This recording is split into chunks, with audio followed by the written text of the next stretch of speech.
morning, everybody. So what we'll really do is kind of provide an overview of the networks, just so you're aware of the refreshed mandate.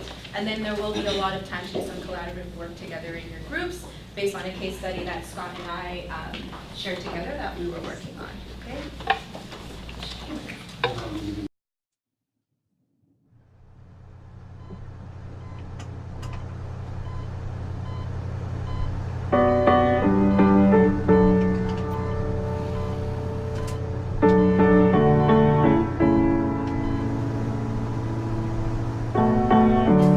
That's okay.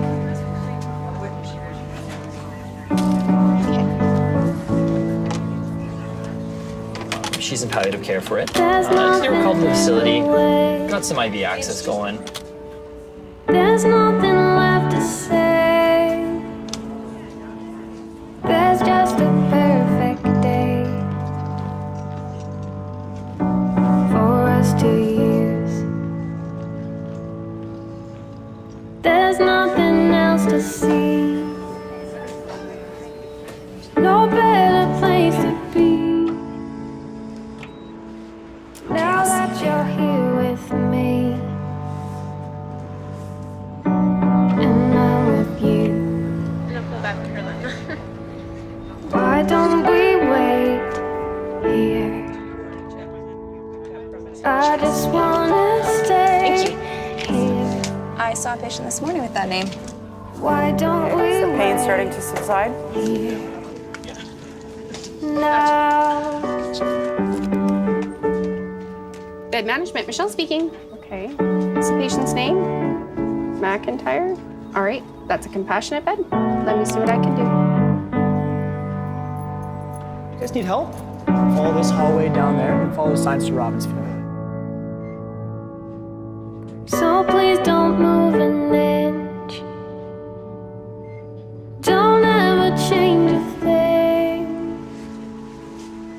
Just let me take this in and hold it tight. Why don't we wait here now?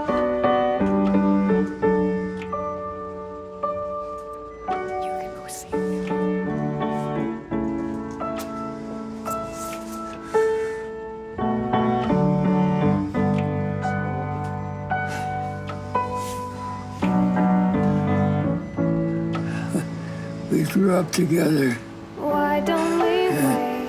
and we'll die together.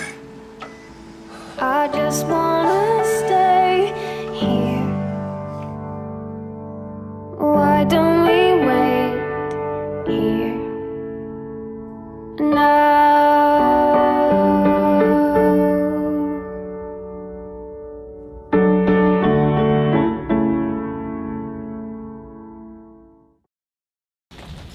Okay, so really what we want to talk about today is just drawing a bit from that video is understanding when we really take time to notice the small nuances and the small details, we can really impact somebody's life. And so what happened in that video was that the woman came in and the worker there realized that another patient had the same name.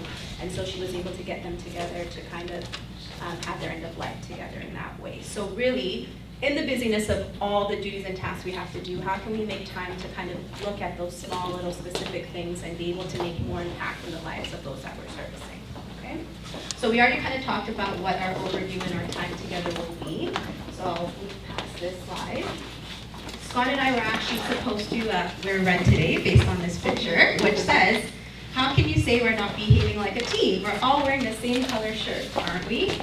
And so that really goes to say, is that in this sector, there's multiple systems, multiple engagement, and multiple agencies, so how can we really be as effective as we can, drawing on all our strengths to support the individuals that we're working with. So we already talked a bit about our learning objectives. Can you all see, because I'm standing here in this corner? Yes, no? Okay, I don't want to block your view. We really will be overviewing the networks of specialized care, talking about collaboration, and working on a case study.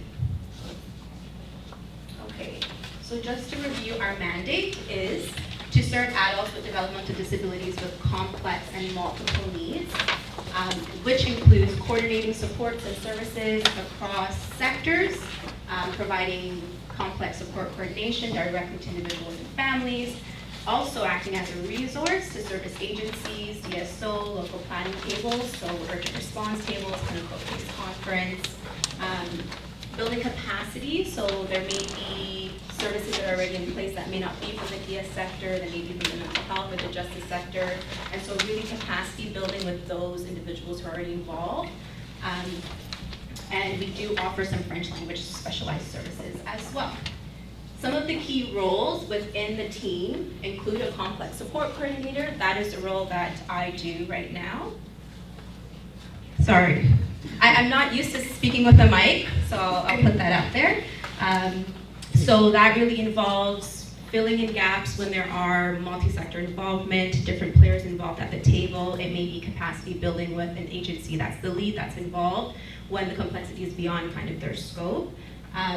There is also the dual diagnosis and justice case manager, which is Scott, and he'll speak to that role in a little bit. A part of our team also includes a behavior facilitator, and then also a health facilitator, which is Angie Gonzalez. Anybody worked with Angie before in the past? Yeah, she's great. Okay, so when we're looking at kind of what our role entails, what we will do and what we will not do. So we are responsible for coordinating supports and services for adults with PD, complex needs, multiple systems that are involved in that capacity building, the education, the mentorship for other case managers and agencies that are servicing the individuals or the families that we're working with. We will be responsible for kind of developing a complex support plan, overseeing that plan, reviewing it on an ongoing basis, and seeing how some of those goals are being met. We will help with the linkages between those who are involved in like forensics, mental health, justice, that kind of thing. But what we will not do is really assume all of the case management role responsibilities, so we're not filling in that gap of being a case manager. It's really supporting those who are involved in the team already and building some of those resources and linkages to some of the systems that may not be there at the moment. We will not be responsible for delivering their services that are replacing direct other services such as urgent response, specialized services. So we can't provide BT directly or any of kind of those clinical services. We still have to go through the regular processes, but we can make sure those referrals are being made. Those are things that have been oversight, and connecting to some of those supports and services. So that's kind of really what our role is. Every case is very different, so there's no one case that really looks the same. So it's really about figuring out what are the gaps in the service right now, and how can I as a CNSC come in to support some of those gaps that are there right now. So that's really what our lens is. So when we're looking at how do you refer to CNSC? So all referrals will go through Developmental Services Ontario, and this is really the mandate from the province that we need to meet. So the definition is high support and complex needs. What that entails is extraordinary medical or behavioral support needs. So are we all familiar with the SIS, Supports Intensity Scale, that Developmental Services completes when they're doing the application assessment for individuals? So what we're looking for in medical is scores of 7 or greater, and when we're looking at behavioral, we're looking at 10 or greater, okay? I have individuals that meet both of those, so there are high medical needs and high behavioral needs. You may have individuals that have very high behavioral needs and less medical needs, but those are the mandates that need to be met, okay? Overall support needs for the individual with the CIS of 70% or higher. There are safety concerns for the caregivers or those involved, or there may not be a caregiver, which is increasing the risk to support the individual, and the person may require overnight supports. So this is really what our target population is kind of looking like. So if there are individuals that you're working with that do fit this mandate and there are gaps in service or there's multi-sector involvement, then you can call the DSO and say, I would like to make a referral to the CNSC, okay? Any questions around this piece? Okay, great. However, as you all are aware, when you call DSO, do you get your application assessment done the next day? No. So in those cases, we do have the reasonable grounds. So there may be people people who are still waiting for the app pack to be completed, but they have that mandate and they meet those needs, and there are gaps in the service provision happening. And so we do have this category of reasonable grounds. So as I stated, the person may not have completed their SIS, or the SIS was completed when they were in their 20s or 30s, and now you're dealing with somebody in their 40s or 50s. The SIS is very outdated, the needs have changed, there's different things involved, parents may have passed away, or caregivers are not involved anymore. So that's really where individuals fall into the reasonable grounds criteria. Okay. So as I mentioned before, the referral is through DSO, and that can be made from DSO Toronto because that's our region, so you just call your local DSO and say that you're working with somebody you think meets the mandate for CNSC. Those referrals will be screened, of course. In terms of Scott's lovely position, they are also gone to the DSO, but connection can be made directly for consults depending on what the needs are. It can be individuals, it can be you all as service providers, it can be anybody that really calls to make a referral as long as they meet the mandate requirements. Okay. So as I said, a bit of my role includes some of these categories, and every case is very different. So essentially, it may be leading, coordinating, facilitating, looking at the gaps, figuring out what needs to be done or what may have not been done when there are already case managers involved. So there are some cases where there is a lead agency, but the complexity is beyond what that case manager directly can provide. And so I may come in and say, there's this service or that kind of stuff. We need to navigate both of these realms together, okay? Where there is no other case management involved at all. So there may be some referrals that come through that are highly complex and there aren't any case managers because they're waiting. I may be able to support in that role to fill that gap until we have a manager, that case manager that comes in and transfer that care over to them. Where there's no capacity for the case manager, so it may be an individual who is involved in the justice system and that case manager has no concept of the DS sector, how to access services, that kind of thing. So that's where a lot of the capacity building will happen in those realms. A lot of transitional planning, as I said, between multiple sectors, and also looking at facilitating access to specialized resources, so psychiatry, BT, OT, any of those kinds of things. So that's a bit of overview of kind of what the complex support coordinators do, and there are 3 of us on the team. Then you all have the healthcare facilitator, so that is Angie Gonzalez for our team. What she really does is come in, she provides linkages between hospitals, long-term care, any of that kind of stuff, advocating for services. So really working for those individuals who have complex medical needs and coordinating with service providers. So that's Angie's role there. She may also do some education, so an individual is moving into a new long-term care facility or a group home and has a lot of complex needs, she may go to the home, provide some education around what their needs are, how will that look like, that kind of thing. So her role is quite unique in that way, where it is a lot of capacity building.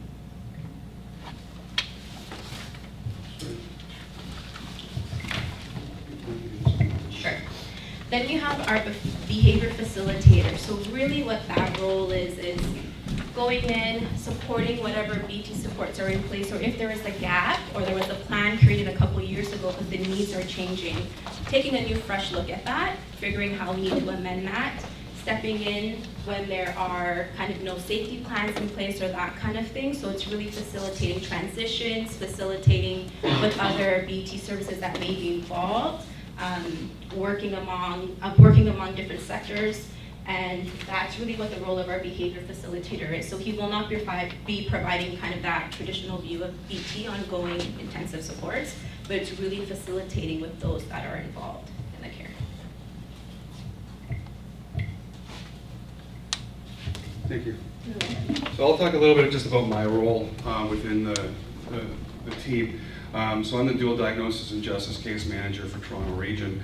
Want to highlight that Ontario has 9 different regions in the developmental sector. Each DSO has a team very similar to ours, and referrals are all done through their respective DSOs. Toronto Region is the only region that has a behavior facilitator, so we're quite fortunate to have Amir on our team. So my role in particular is working with individuals that are coming in contact with the law and justice system. They can have charges, or they might be frequent users of the police services. Trying to still filter through some of the logistics and stuff. I got a call the other day about a young man who frequently AWOLs from where he resides. Police pick him up and bring him back. That's not the type of justice involvement that I'm supporting. I'm supporting individuals that have broken the law and are facing criminal charges, or in an institution, and trying to do and develop discharge plans with the respective institutions. KMH, myself, we have monthly meetings. We review some of the forensic inpatients. There's a lot of individuals that are in KMH right now that are undiagnosed developmental disabilities. So we're working with that team there to try and get everyone a psychological assessment with the proper language in it and get them registered in the DSO. I've had some successes with that. There's 2 individuals that I've received direct referral from, one from the courts, one from KMH. And it takes sometimes just going to people's houses and homes and looking through their files. In both these situations, I was pretty fortunate. They had a really large file, and we filtered through a whole bunch of papers, and there was 2 psychologicals in there that identified a mild intellectual disability. Send that into the DSO, and they've already been accepted. So that's a lot of what I'm trying to do right now, is really just kind of helping people navigate the developmental sector. For those of us that aren't in the developmental sector, it's pretty challenging to understand the DSO and timelines and things along those lines. As Marty kind of highlighted, I can take direct referrals. Really trying to build capacity within the developmental sector. So if you're a developmental service worker, I recommend calling the DSO, because that's what you're going to get from me is, hey, you know what, if you're a case manager or an APSW or someone that works within our sector, the DSO is the first point of contact. For other systems, hospitals, psychiatric, police, I'm able to go out and do the intake myself, do the paperwork associated with that, and then it all goes back to DSO eventually. And the challenging part for that is when people aren't necessarily in the Developmental Services Ontario yet, and getting them registered. So I can actually come to the table for about 6 months prior to eligibility being assessed by the DSO.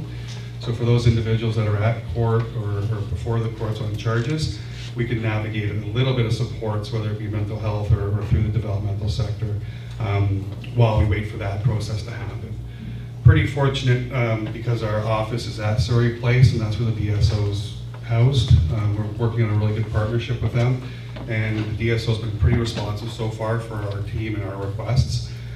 So it's been a pretty good process for the 2 individuals that I've fast-tracked into the system, and pretty fortunate they had the psychological already there.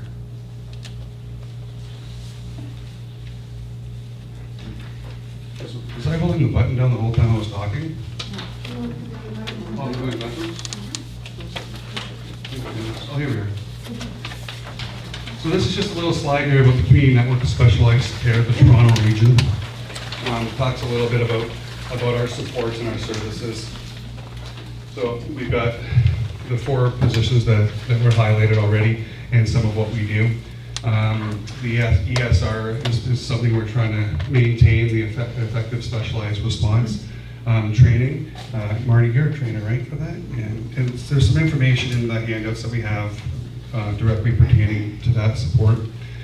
We do a lot of community meetings, whether that be at the jail, in the community, at probation. I know Marty and her team are at hospitals or homes and other agencies. We're able to do the clinical plan, and there's a copy of the clinical plan in your handout as well. We'll briefly go through it, but the whole idea, pardon me, down the road is being able to have case managers and other supports think about the clinical plan ahead of time and come to our team with that plan in place. It's very, very similar to what the CARE program had before with the partnership with KMH. It really just creates a real functional service for people to follow and accountability within the sector and families, because it documents goals and expectations and timelines. So it's a really good tool that we use.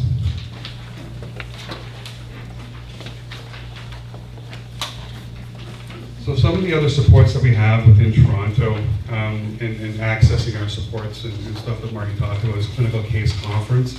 Has anyone ever been to Clinical Case Conference? A few people? Good, so I don't need to talk about it. We'll go over it. So Clinical Case Conference is kind of it's a systems meeting with a lot of community partners at the table. There's health representation from the LINs, representation from the ministry, representation from the developmental sector, and they hear about complex cases and challenging cases within the developmental sector and come up with some recommendations. It's a way to get on the treatment bed wait list, and I'll talk a little bit about the treatment beds in the next slide. The way to access that is to email Joanne, and Joanne's email is attached there, and she'll talk you through the process and walk you through the intake package for Clinical Case Conference. They meet monthly on a Wednesday. So in Toronto, we have 28 treatment beds in total. Not a whole lot based on the size and the density of our population. 2 of those beds are currently offline.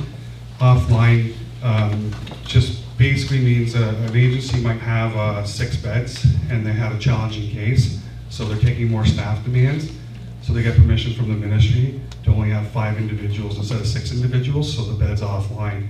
So even though they're funded for 6 beds, they're only using 5 beds because the staff are being used elsewhere for the challenging cases. So the agencies that have these beds, Christian Horizon's got 4 beds, transitional age, 16 to 25-year-olds, and justice involvement, and up to 2 years. Griffin Center's got 11 beds, 2 different locations within Toronto. One's in Toronto, one's in York Region, but it's a Toronto-based agency, so all the individuals are still from Toronto Region. Carrie's Place has 4 beds, and Vita's got 10 beds. Vita's got more specialized beds, so some of the beds might have, or they have supports for individuals with sexual acting out behaviors. And the process, this is the same for all of these beds. You have to go through Clinical Case Conference to access them. Griffin Community Support Network. For some reason, I always get stuck doing this talk because I came from the Griffin Community Support Network not too long ago. So GCSN is our crisis and transitional services within the developmental sector. It's one of the 2 services we can access without going to the DSO. So if you have a client that needs transitional supports, you can call up Griffin Center directly, ask for adult intake, and they'll put you through to a transitional support worker. I'm the other person that doesn't have to go through the DSO directly. As I highlighted, I can do the intakes and come to the table before people are eligible for services. Griffin Center oversees these 2 supports, urgent response and temporary support funding. Urgent response highlights individuals that might be homeless, could be homeless, are homeless for a magnitude of different reasons, and prioritize and systems planning for individuals that need the housing. There was some staffing, normally there's some staffing supports and dollars to go along with this, but because of the demand in Toronto right now, the funding's pretty well gone for this year. So it's pretty tough, but I really want people to understand that it's a big process. So if you do have individuals that do meet the mandate and are homeless or might be homeless, to still call the DSO or call the Griffin Center and activate the urgent response process, even though there's no staffing dollars, that we need to get these individuals identified and on the proper lists. Temporary support funding is a fund people can access. The funds are to be used within 3 months of the request, maximum of $5,000, and that's for caregiver burnout or caregiver emergencies. So it's not really supposed to be meant as respite. So if a family's going overseas or out of the city for a holiday, it's not a temporary support. But if a caregiver has a family emergency overseas or outside of the city of Toronto or even in Toronto, you can access these supports. And this support also includes unpaid caregivers, so it's not just family members. If someone has a live-in support at home and they have to leave for whatever reason, this fund will cover that situation as well.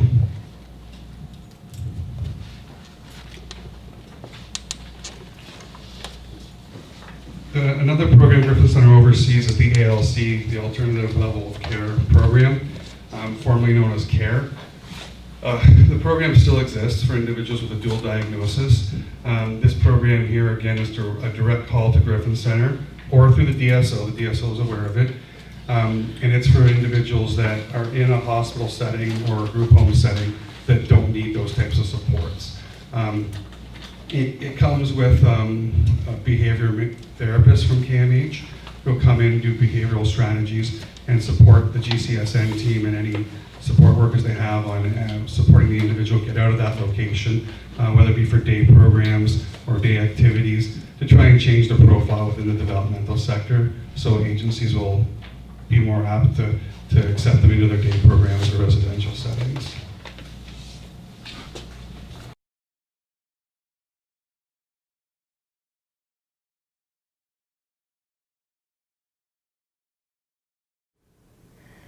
Sometimes things are very difficult and we're looking for a fast answer, a solution. I call that the quick fix. And the reality is that when we're talking about people with developmental disabilities and mental health issues, there is no quick fix. When we do the quick fix, what happens is we see somebody for a half an hour or an hour. They say, tell us what your problems are. You give the list of the problems. They look at those problems and they map that out to a list of problems or what we call disorders and say, yeah, sounds like depression. This is what we do for depression. Here's a medication, or you can have this therapy, or you can talk to someone. Go ahead and do it and let us know how it goes. But it's much more complicated than that when it comes to people with developmental disabilities. And there is no magic bullet in terms of how to resolve the problems. Part of what we need to spend our time on is trying to understand that rich context of what is going on with the problem. And there's an order to which we do that. Okay? We can't even deal with treating the mental health or psychiatric issue until we rule out or address some other major things that could be contributing to the problem. The first thing that we need to look at are medical issues, because very often people with disabilities have problems that nobody has treated. And if you're in pain, or if you're having a problem seeing or walking straight, or you're irritated because something's not working right in your stomach, all of that can make you very frustrated and not respond to things the way people would like. So you need to make sure that all the medical things are taken care of. That includes having regular assessments of how your vision and your hearing are working, and also things like how your teeth are working, that there's no pain or problems there, that everything in your body is doing what it's supposed to do.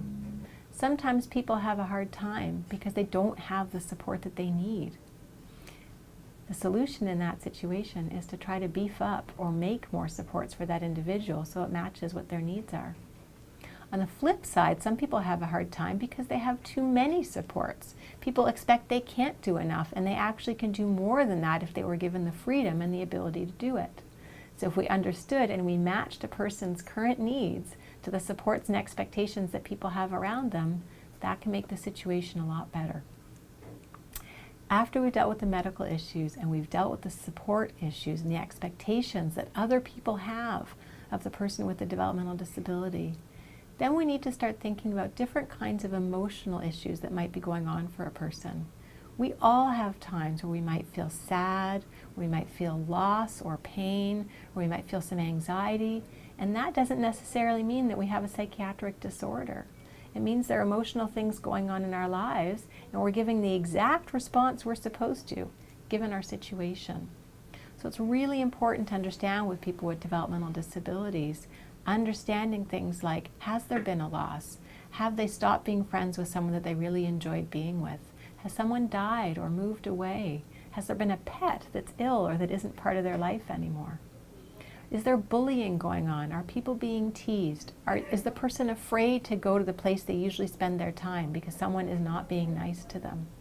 All those kinds of things are things we need to think about, because unfortunately, stress and loss and trauma are really common for people with developmental disabilities, and they don't always have the skills to cope with those things.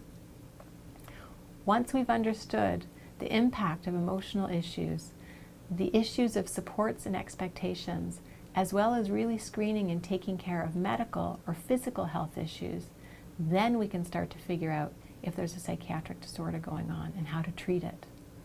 Okay? But again, this takes time, and it takes input from more than just one person. So it's more than just one interview of somebody sitting down with a psychologist or a doctor or a therapist talking about their situation. It might include the person with a disability, the parents, the teacher, the staff person. And it might say looking at on this day, which is a good day, looking on this day, which is not such a good day. Okay? It also includes looking at information that's been written previously. So if you're going to have this kind of assessment, this kind of understanding of the problem, we want it to be as rich as possible. So if there's already information that exists that would help understand the situation, bring that stuff in. It can be requested from one clinician to another clinician, but that can take time. So you can keep those things in a binder yourself and bring that to your appointments. Make sure you share that information. There might be something really important in there that gives the history, the story of that person's situation, not just what's going on now, but what was happening before.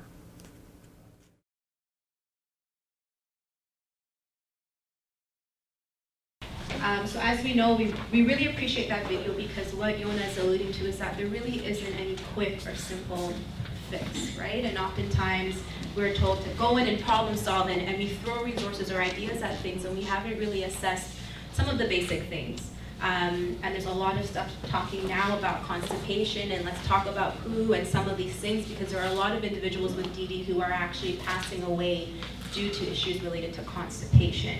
And so when the behaviors are happening or we're seeing regression or changes, we're alluding them to other things, medical, psychiatric, but we're not really assessing some of the just basic medical needs. So I think Yona is really spearheading a lot of great work in terms of research and that kind of stuff. So definitely follow up on the things that she's doing. So as we move forward, we'll kind of look at what really is the purpose of a clinical plan. So in your roles right now, does anybody have to do a sort of intake or plan or any sort of things like that? Pretty much, right? That are determined by organizations that tell you when you start working, this is what you need to assess, right? So we're all doing them, and I don't think anybody in this room, every plan looks the same. There isn't one universal plan that we're using. So how do we really bring all these multiple pieces together? Some agencies are looking at short-term goals, some agencies are looking at other things, right? So Scott, if you can back up a few. Sure. Yeah. So really, we all do use these plans to one extent or another, and each plan is focusing on different things. Prior to me joining with the CNSC, I worked as a social worker at Surrey Place Center, and what my formulation, my social work reports look like are very different from what I'm expected to do in this role, and that's within the same agency, right? So this happens very often. So what we're kind of looking at is what really is the main purpose of a clinical plan? How are we identifying what the need is? Okay, not what we think the problem is, but what is the need and how can we meet that need? It's a very different question than kind of saying, I think I've made this referral, I've made that referral, I've connected the family, things aren't moving forward, I don't know what's happening, but what is the actual need that we're trying to meet, okay? And how often are we including the individuals that we're working with into that problem solving? So that's kind of what we're looking at. It's really informing the best way to kind of move forward at all times, having a very person-centered lens, so really engaging with those that you're planning about. There's that saying that says nothing about us without us, so really being critical and mindful that when we are developing plans, it's not just Scott and I putting our good brains together and then telling the family this is what you're gonna do. It's really including individuals in that conversation as well, okay? It provides kind of an overall map or a picture of what's been happening. It helps us to notice gaps and say, oh, so you've had that and you've had that, but did anybody talk to you about this? And I've had parents say, no, I didn't even know that was out there, or I didn't know about that resource. So it's really just kind of very collaboratively planning, thinking a bit outside of the scope, and that's really where working together helps, because I only know certain things, and you may know a lot of things that I don't know, and you may know a lot of things based on your agency, so how do we pool those resources together to make the most amount of effective change? Okay? So that's kind of when we're talking about clinical planning, prioritizing also, what are the most important issues that need to be addressed right now? So our individuals are very complex, there's so many elements, so how do we really take all these pieces, instead of tackling them bit by bit, what are we really prioritizing that will make the most impact on all the other pieces? Okay. So part of that really helps with having a consistent approach in what we're doing. So if you have your intake report from when you met with the family 2 years ago and now I'm coming in, how can I pull some of that information? How can we kind of develop a very consistent plan that all players are involved with, which means clinical supports as well as the individual and the families that we're working with, or any of the care providers that are involved. It's really helping to gather information and keep it concretely in one consistent place. Our case books at Surrey Place, I need to muscle up a little bit when I request them and I'm carrying them back to my desk because some of them are extremely large. There's so much history.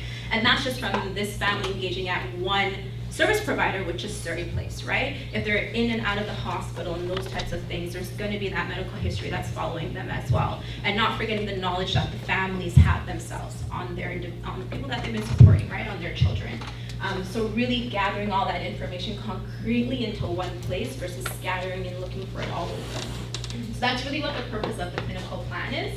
And as I said, drawing on really the expertise. All of you in this room have excellent expertise, excellent experience, and we all can really teach each other something. None of us know the answers to everything, and every individual and family is very different. So it may be the same presenting problems, but the dynamics of the family are very different, or their socioeconomic or their religious and cultural backgrounds are different. So it's really having that fresh lens and drawing on all the expertise that you have in the room. So you will have this handout in your package. For some individuals, prefer to kind of have a very checklist plan that can help them around identifying decisions. So this is called the dual diagnosis decision tree, and as you can see, it kind of gives you a bit of a step-by-step process that you can look at to exploring some of these things. So the first question we'll kind of ask is the person presenting with a problem, yes or no? And then you kind of move throughout. So I know some learners are more concrete in that they like kind of a step plan. Others are very much kind of creative thinking outside of the box. So these are all tools and resources that you can keep with you. And if you find yourself using them, I would challenge you to try to use them and integrate them in your practice. And if you are noticing that there are gaps, then who can you call on, right? What resources are there to kind of meet some of those needs? So that's a resource you can keep with you to reference, and you can review it a little bit later. A part of the clinical plan that I create through the complex support role is this plan. So you'll also have a bit of a copy of that. That's okay. Thank you. Yeah. So essentially, and there are some individuals that are in the room that I've used this with, and so essentially what this is the complex support plan. And so what my role is to say, okay, you're engaged with this individual, you've been working with them for so long. This is a plan where we're going to describe what the individual's needs are, what some of the presenting concerns are, and then we go through this and we put together this plan. So what is the need? So that's the first question, right? Once we define what that need is, then what is the goal that we're hoping to achieve to meet that need? Okay? And sometimes the needs are a very large scale thing, so we really have to break it down. And so that's when you put the action items in. So this individual, the family is going to make this phone call, this clinical support is going to follow up on this, I'm going to support in this realm or capacity build in that realm. And so we really take large complex situations and try to really narrow it down so that there is a comprehensive plan. Everybody should get a copy of this plan. It's not something that I hoard to myself and feel good hanging them up on my desk in my office. It's something that I really share so that everybody is aware of what the plan is. And this is something that's constantly revisited. So it's not that we put a plan together and I don't see you for a couple of days. It's really something that we use to re-engage with, take a look at. There may be a new confounding variable. So parent has, I was saying, parent has passed away or parent has to leave the country. So now that that's in the place, we need to revisit this plan and see how that's going to impact the plan. So it really is a working document, which I really appreciate. It's built on shared expertise, as I said, for those who are involved, as well as the family or the individual directly. So that's kind of what the plan will look like. Okay. Any questions around the plan? So you all have a case scenario that was handed out to you, and kind of if you can work around with those who are in your vicinity and just take a couple of minutes to review the case scenario.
Okay, hearing a lot of chit chatter in the room, so I will assume that everybody has been able to read through the majority of that case study. Correct? Okay. So we'll just kind of go through a little bit of an exercise together, and then we'll take a bit of a break so you can get some coffee or stretch your legs, chit chat, and then we'll finish up for the rest of the day. So for those who have attended ESR, there are some familiar faces in the room. These are some of the exercises that we do review. So if you haven't, I would highly recommend you do attend that training. It's really great. It's for free, so at no cost to you, and the food is amazing as well. In November. So, you know, What are just the look it dates, up. Marty? Okay. What are the dates? The dates for ESR are November 7th and 8th. Deanna would have sent out the registration and information already via email. So if you didn't get that email, please let us know at the end of the presentation, and we'll be sure to make sure that it gets to you. Okay? Which stands for Effective Specialized Response, ESR. Okay? Okay, so we're going to do an exercise based on that case study, looking at something when we're talking about systems, theory, and multiple sector involvement. How do we still remain very person-centered and person-directed in our planning, in our care planning?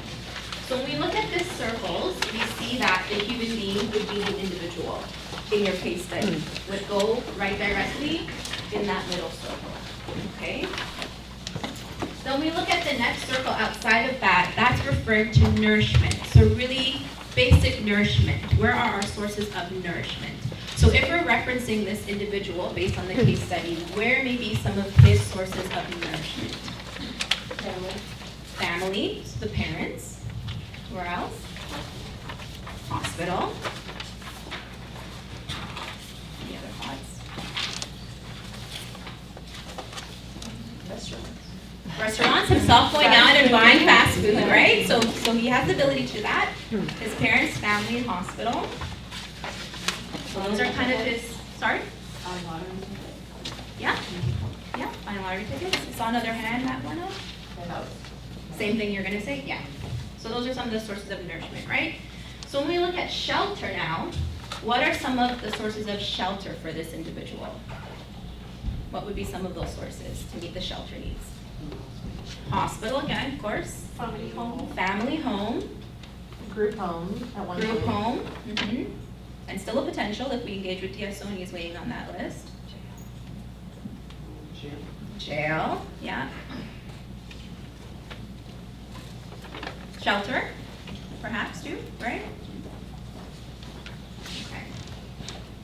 Then if we look at mental health and health, what's really involved to meet some of those needs for this individual? Just popcorn style them out. The maintenance of his diabetes. Counseling. Counseling could be an option, yeah. Maintenance of the diabetes. Treatments of seizures. Treatments of the seizures. Medications perhaps as well, right? Safety. Is that part of this? Is safety because he ran out and got hit by a car? Nutrition. Nutrition, safety. Yeah, BT's involved. So what? OT? Yeah, case management. So there are some clinical supports involved, right? And when we look at community belonging, what sense do we gather from this case study of any sort of form of community and belonging for this individual? Yeah, so culture, yeah.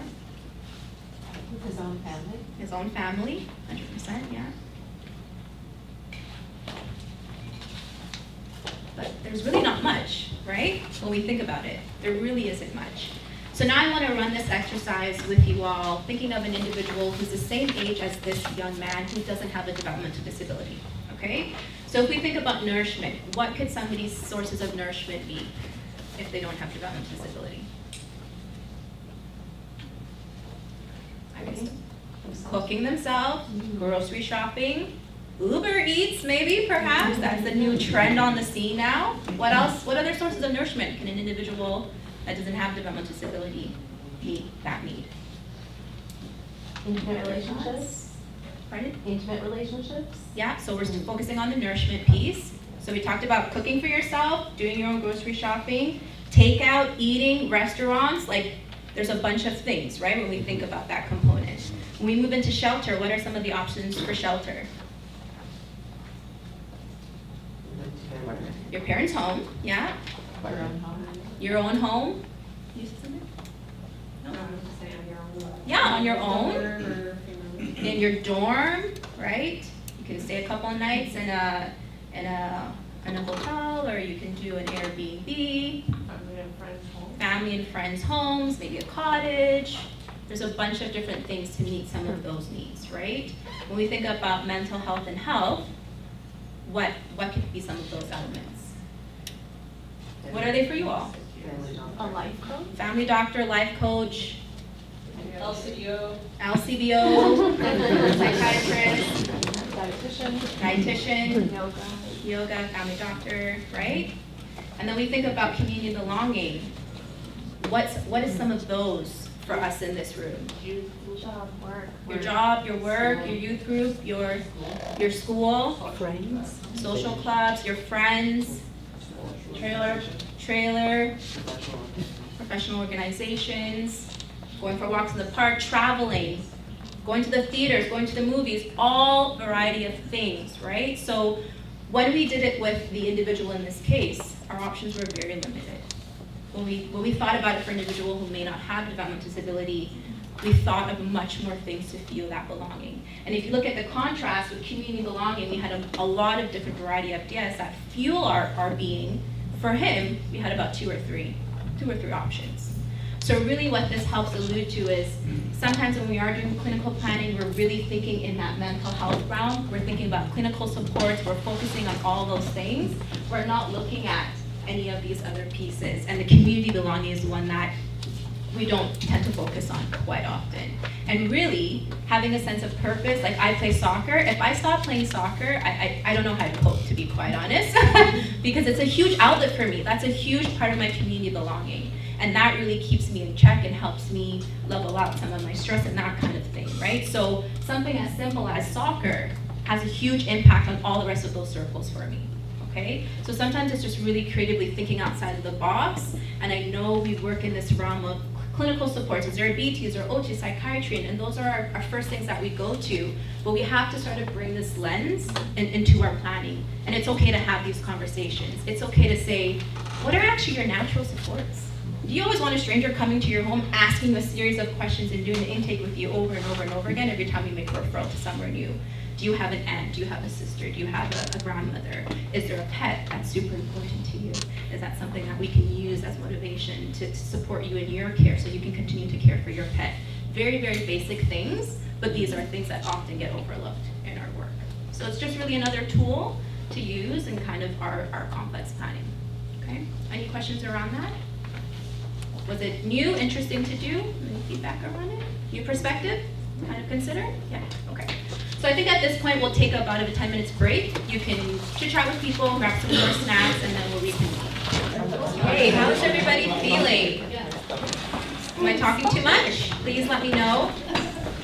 Okay. So we're going to move kind of into the latter half of today. It will really be a lot more group work.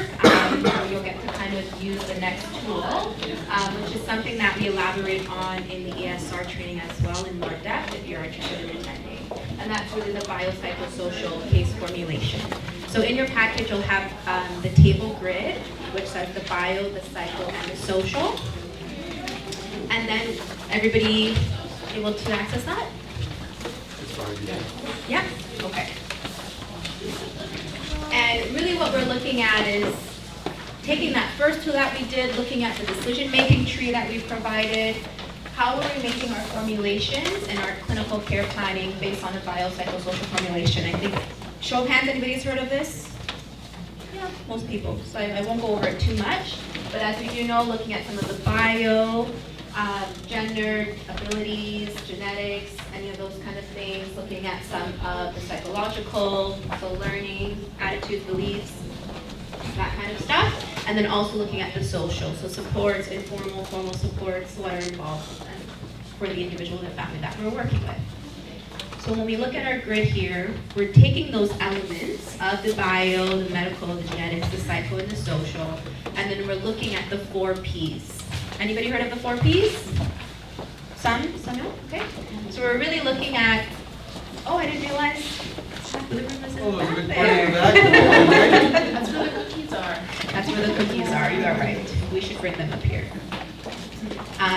So when we're thinking of the 4 Ps, we're looking at some of what are the predisposing factors. So that would be, you know, it could be genetics, it could be some of the bio stuff that fit under the bio, the psychological, the social. And then when we move into what are some of the precipitating factors, so things that are contributing to some of the presenting concerns that we're seeing.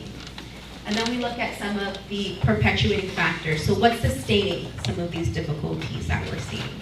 And then we want to make sure we're also highlighting what are some of those protectives. So what are some of those community belonging pieces? What are some of the supports that are there? What are some of the strengths? Because everybody has strengths. It's just really about looking for them and how can we highlight those. So this is kind of a grid that we can use in terms of plotting when things happen, new contributing factors that may happen, and where the person is at that they're presenting with different things right now. So what we want to do is using that case study that you have, working in some teams with people you are sitting beside, try to use the tool, okay? There's no right or wrong answers. Please don't feel as though one thing has to fit in one category. So let's say, for example, the developmental disability. That's under biological, right? That's contributing, that's historical factor, it's contributing, and it's sustaining, because that's not going to change. So you can see how that factor overlaps, right? So there will be a lot of factors that do overlap, but what we want to do is give you a good chunk of time to really try to use this grid and see how it applies to the case study that you have, okay? So just team up with those who are around you and try to apply the biopsychosocial grid to the case study that you have in front of you. Any questions around that? Okay.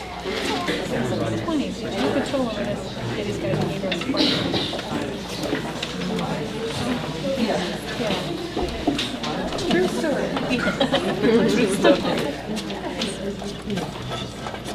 So heard a lot of chit-chatting, so it seems like a lot of good, productive biopsychosocial planning was taking place. So I'll stand here as the student, and you all will be the teacher to me on what you did with your plan. So kind of popcorn style, what were some of the thoughts, what were some of the things that we filled out, kind of going through the grid. Any group want to kind of start and share some of the things that they had? We'll start with the bio. I can start. Sure.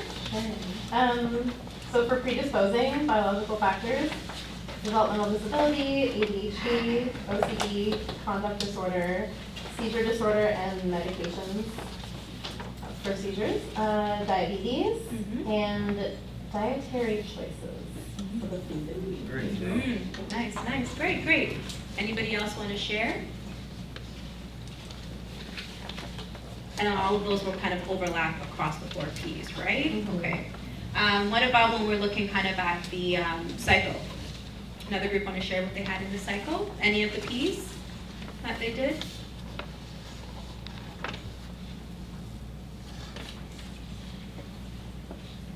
The silence is deadly. Okay. There's no wrong answers. Yeah, there's no wrong answers. And like for behavioral, the need to escape or pursue lottery tickets or buying fast food, aggression, destruction, verbal outbursts, the charges, and the jail time.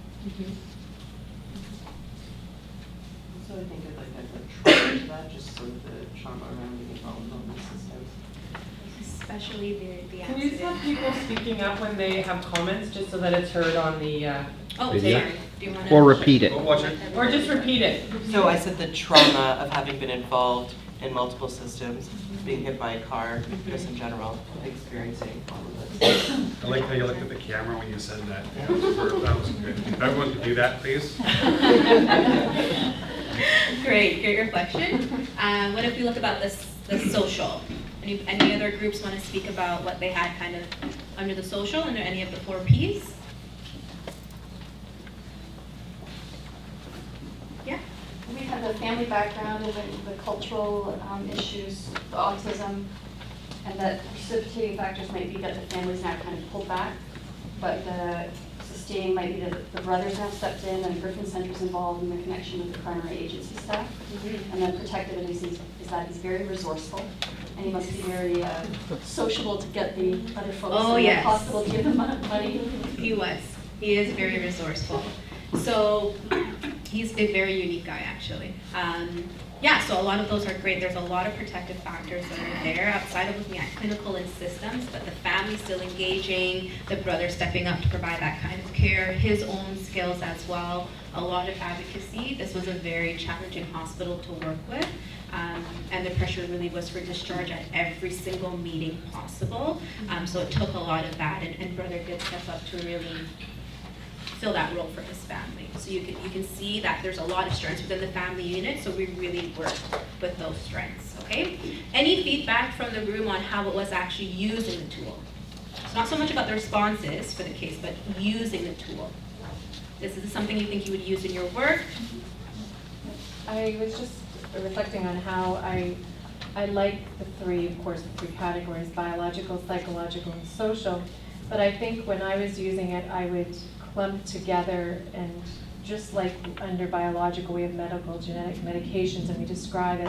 I would clump together predisposing, precipitating, perpetuating, because I see that carries down a lot, and I would just Arrows. and then really highlight the protective as its separate categories, so you can kind of see the difference, or I think I would use it in that way. Yeah, and I think the great thing about this tool is that it's really flexible in the way you can use it, but it's highlighting the fact that how we talked about the medical, how we looked at the psychological, how we looked at the social, right? So I've done this for individuals, planning, and then I've also done it with the from the family perspective. And I've contrasted them on different colors when I do it. It's really interesting to see some of the differences in that realm, and what the family sees as protected may not be the same thing that the individual sees.